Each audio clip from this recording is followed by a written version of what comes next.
আমার চ্যানেলে তোমাদের সকলকে স্বাগত। আজ আমরা ক্লাস 4-এর রায়ান মার্টিন প্রশ্নবিচিত্রা থেকে পরিবেশের তৃতীয় পর্যায়ক্রমিক মূল্যায়নের নবম স্কুল সলভ করব।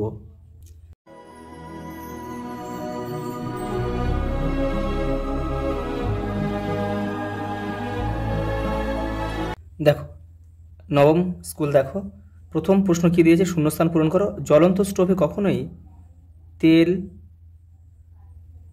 ভরবে না। আদিম মানুষের ছবি আঁকার একটি উপাদান হলো কাঠ, কয়লার কালি। পরেরটা দেখো, আদিমাতার কথা বলেন খাসিয়ারা। খাসিয়ারা যারা হচ্ছে মেঘালয় রাজ্যে কিন্তু বসবাস করে। স্কোয়াশ হলো এক ধরনের সবজি, এটা কিন্তু দার্জিলিংয়ে কিন্তু পাওয়া যায়, উত্তরবঙ্গে পাওয়া যায় আর কি। কুর্জি হলো একরকম গাছ, যেটা মেঘালয়ের মফলং পবিত্র বনভূমিতে কিন্তু দেখতে পাওয়া যায়। পরেরটা দেখো, পরের প্রশ্ন দেখো, মিউজিয়ামকে বাংলায় কি বলে? জাদুঘর। একটি প্রাকৃতিক দুর্যোগের নাম লেখো। বন্যা।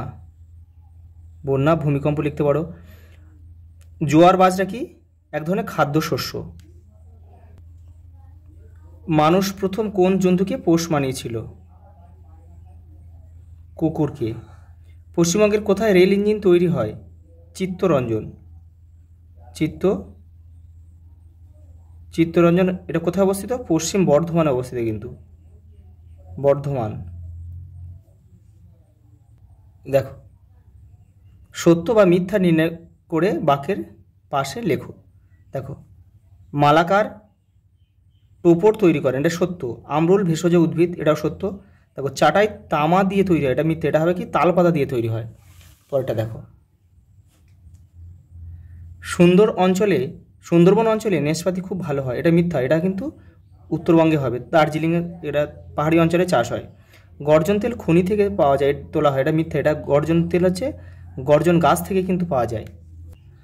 স্তম্ভ দিয়েছে, দেখো ছৌ নাচ হবে কি? মহাভারত, কারণ মহাভারতের কাহিনী নিয়েই কিন্তু ছৌ নাচের গল্প তৈরি হতো। পৌষ মাসে কি টুসু পরব হয়? এখানে খ লিখতে হবে। সারি গান, দেখো মাছ ধরার গান হচ্ছে সারি গান, মাঝি মাল্লাদের গান। ঢেপ্পো, পিতল ঢালাই শিল্পীদের কিন্তু কোথাও কোথাও ঢেপ্পো বলে, ঘ লিখতে হবে। পরেরটা দেখো, বালুচরি এক ধরনের শাড়ি। দেখো কাকে বলে লেখো। দেখো, প্রাকৃতিক দুর্যোগ।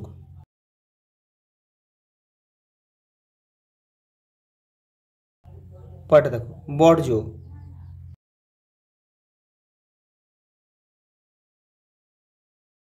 পরেরটা দেখো, দূষণ।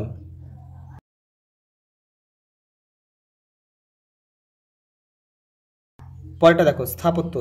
তোমাদের বইয়ের 156 পৃষ্ঠাতে উত্তরটা রয়েছে, দেখে নাও। এই দেখো, পুরোনো দিনের বাড়ি, মন্দির, মসজিদ, গির্জা যা সবই স্থাপত্য। কোণার্কের মন্দির, বিষ্ণুপুরের রাসমঞ্চ। দেখো কি বলেছে, দেখো সংস্কৃতি, তোমাদের বইয়ের 122 পেজে উত্তরটা রয়েছে। এই যে দেখো, ভাষা, খাবার, পোশাক। এখানে রয়েছে দেখো, নাচ, গান, উৎসব আর শিল্পকলা নিয়েই সংস্কৃতি, আর তা দিয়ে চেনা যায় এক একটা সমাজকে। এইভাবে লিখতে হবে। দেখো পরেরটা দেখো কি বলেছে, দেখো খাদ্য সংরক্ষণ বা খাবার জমিয়ে রাখার কয়েকটি পদ্ধতি লেখো। দেখে নাও, খাবার জমিয়ে রাখলে কি কি সুবিধা পাওয়া যায়? দেখো,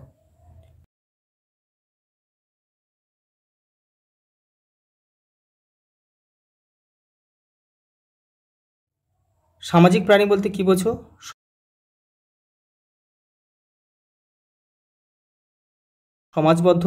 সমাজবদ্ধ থাকলে কি কি সুবিধা পাওয়া যায়? দেখে নাও, পাহাড়ি অঞ্চলের মানুষের জীবন জীবিকা সম্পর্কে লেখো। এটা তোমাদের বই 100 পেজে রয়েছে, তবু আমি তোমাদের লিখে দিচ্ছি, ভালো করে গুছিয়ে দেখে নাও। পরেরটা দেখো, বিষাক্ত সাপে কামড়ালে কী কী ব্যবস্থা গ্রহণ করা জরুরি? তোমাদের বইয়ের 94 পৃষ্ঠাতে উত্তরটা রয়েছে, দেখে নাও। এই যে দেখো, এগুলো অনেকগুলো রয়েছে, দেখো 6টা রয়েছে, কারণ রয়েছে। দেখো এগুলো কিন্তু সব লিখতে হবে। দেখো লাস্ট প্রশ্ন কী দিয়েছে দেখো, রান্নার গ্যাস সিলিন্ডার ও কেরোসিনের স্টোভ ব্যবহারে কী কী সতর্কতা অবলম্বন করতে হবে। দেখো তোমাদের বইয়ের 92 নম্বর পৃষ্ঠাতে উত্তরটা রয়েছে, দেখে নাও। এই যে দেখো, এবার রয়েছে রান্নার গ্যাস, এই দেখো রান্নার গ্যাসের সিলিন্ডার আর কেরোসিন তেল, এই যে রয়েছে দেখো, এখান থেকে এটা পুরোটা লিখতে হবে কিন্তু। আজ এই পর্যন্ত, দেখা হবে পরের ভিডিওতে।